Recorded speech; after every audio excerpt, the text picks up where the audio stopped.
நடிகர் விஜய் நடிப்பில் தயாராகியுள்ள கோட் படத்தின் ட்ரெய்லர் வெளியான சில மணி நேரங்களில் 1 கோடி பார்வைகளை தாண்டி ரசிகர்களிடம் வரவேற்பை பெற்றுள்ளது.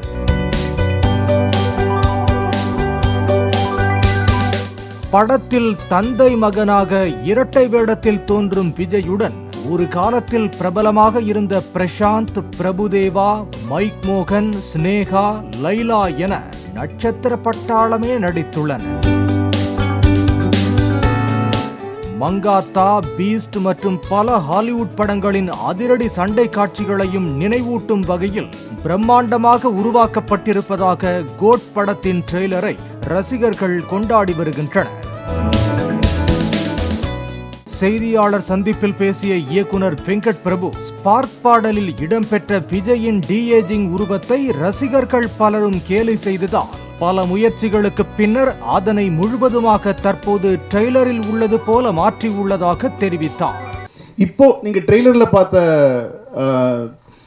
தளபதி, அதாவது யங் தளபதி தான் வந்து இப்போ கிட்டத்தட்ட ஃபைனலான ஒரு லுக். ஏன்னா முன்னாடி இந்த ஸ்பார்க் சாங்கில் வரும்போது ரொம்ப ஒட்டி இருக்கும், சின்னெல்லாம் ரொம்ப கண்ணெல்லாம் ரொம்ப ஒட்டி இருந்ததுனால வந்து நிறைய பேருக்கு அதை ஏற்றுக்கவே முடியல. ஏன்னா வேற மாதிரி இருக்காரு, அது வந்து ரொம்ப ஒல்லியாக இருக்காரு அப்படிங்கிற மாதிரிலாம் சொல்லிட்டு இருந்தாங்க. ஸோ அது வந்து எங்களுக்கு ஒரு பெரிய பெல் அடிச்சுது. இல்லை, நம்ம பெரிய எக்ஸ்பெரிமெண்ட்லாம் பண்ணக்கூடாது, அது இன்னும் கொஞ்சம் அது பண்ணிட்டாலே போகிறோம், அவரை கொஞ்சம் எங்கே காட்டிட்டாலே போகிறோம், ரொம்ப ஃபிசிக்கலாக பெருசாக சேஞ்சஸ் வேண்டாம் அப்படின்னு சொல்லிட்டு இப்போ டிசைட் பண்ணி, அதனால தான் எங்களுக்கு ட்ரெய்லரும் கொஞ்சம் லேட் ஆச்சு. ஸோ ட்ரெய்லரில் வி ஹேட் டு ரீஒர்க். ஏன்னா முன்னாடி பண்ணதுலேருந்து நாங்கள் திரும்ப ரீஒர்க் பண்ணி இப்போ எல்லாருக்கும் பழக்கமாக பிடிக்கிற மாதிரியான ஒரு விஜய் சார் தான் நீங்கள் படத்தில். விஜயை கமர்ஷியல் படங்களில் பார்க்க வேண்டும் என்ற அனைவரின் தாகமும் இந்த படத்தில் தீரும் என்ற வெங்கட் பிரபு, மோகனை வித்தியாசமான கதாபாத்திரத்தில் காட்ட வேண்டும் என்ற தனது ஆசை இந்த படத்தில் சாத்தியமானதாக தெரிவித்தார். ஏன்னா ஒருத்தர் அவங்க பண்ண யூஸ்வல் கேரக்டர்லேருந்து கொஞ்சம் வேற மாதிரி காட்டினா அது வந்து கொஞ்சம் ஆடியன்ஸுக்கு புதுசாக இருக்குமே அப்படிங்கிறது தான் ஐடியா, தவிர வேற எதுவும் ஐடியா இல்லை. அதனால தான் மோகன் சார் ட்ரை பண்ணோம். படத்தில் விஜயின் கதாபாத்திரத்திற்கு காந்தி என்று பெயரிட்டு குடிப்பது போலவும் பெண்கள் பின்னால் சுற்றுவது போலவும் காட்டப்பட்டுள்ளதே என்று எழுப்பப்பட்ட கேள்விக்கு தனது நெருங்கிய நண்பரின் பெயர் கூட காந்திதான் என்ற வெங்கட் பிரபு, அவரை மையமாக வைத்துத்தான் கதையில் விஜய்க்கு காந்தி என பெயர் வைத்துள்ளேன்.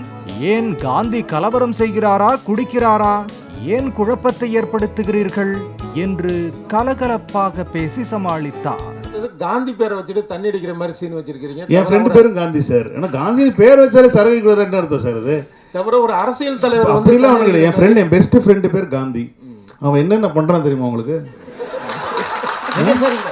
அதெல்லாம் வெளியே சொல்ல முடியும், அந்த அளவுக்கு மோசமான பையன் அவன். அதற்கு நான் வந்து மகாத்மாவை சொல்ல முடியும். மகாத்மா காந்திங்கிறது மகாத்மா தான். அது எப்படி நீங்க கம்பேர் பண்ணலாம்? This is very bad comparison. Gandhi கலவரம் பண்றாருங்கிறது தான் ஒன்லைனா. காந்தி எது கலவரம் பண்றாரு? இந்த படம் 6000 திரையரங்குகளில் வெளியாவதாக கூறிய படத்தின் தயாரிப்பாளர் அர்ச்சனா கல்பாத்தி செப்டம்பர் 5ஆம் தேதி வெளியாவதாக தெரிவித்தார். We are trying for North India wider release. அது வந்துருச்சுனா it will break the record. Right now close to 6000 இருக்கு.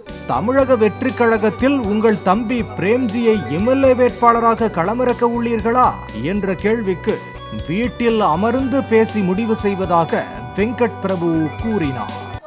இல்ல, முதல்ல நான் குடும்பத்துல ஃபர்ஸ்ட் பேசிடுறேன். ஃபர்ஸ்ட் குடும்பத்துல பேசிட்டு யாரெல்லாம் வந்து நீங்க கேக்குறாங்க, பெரிய இம்பார்ட்டன்டான கேள்வி, வாழ்க்கையில ரொம்ப முக்கியமான கேள்வி ஒன்று கேக்குறாங்க, நம்ம என்ன பண்ணலாம்னா நம்ம ஃபேமிலியோட பேசி முடிவு பண்ணிட்டு நம்ம யாரெல்லாம் போறோம் அப்படிங்கறத உங்களுக்கு கண்டிப்பா நான் வந்து அடுத்த முறை சொல்லிடுறேன். பாலிமர் செய்திகளுக்காக செய்தியாளர் யுவராஜ் மற்றும் வேல்ராஜ்.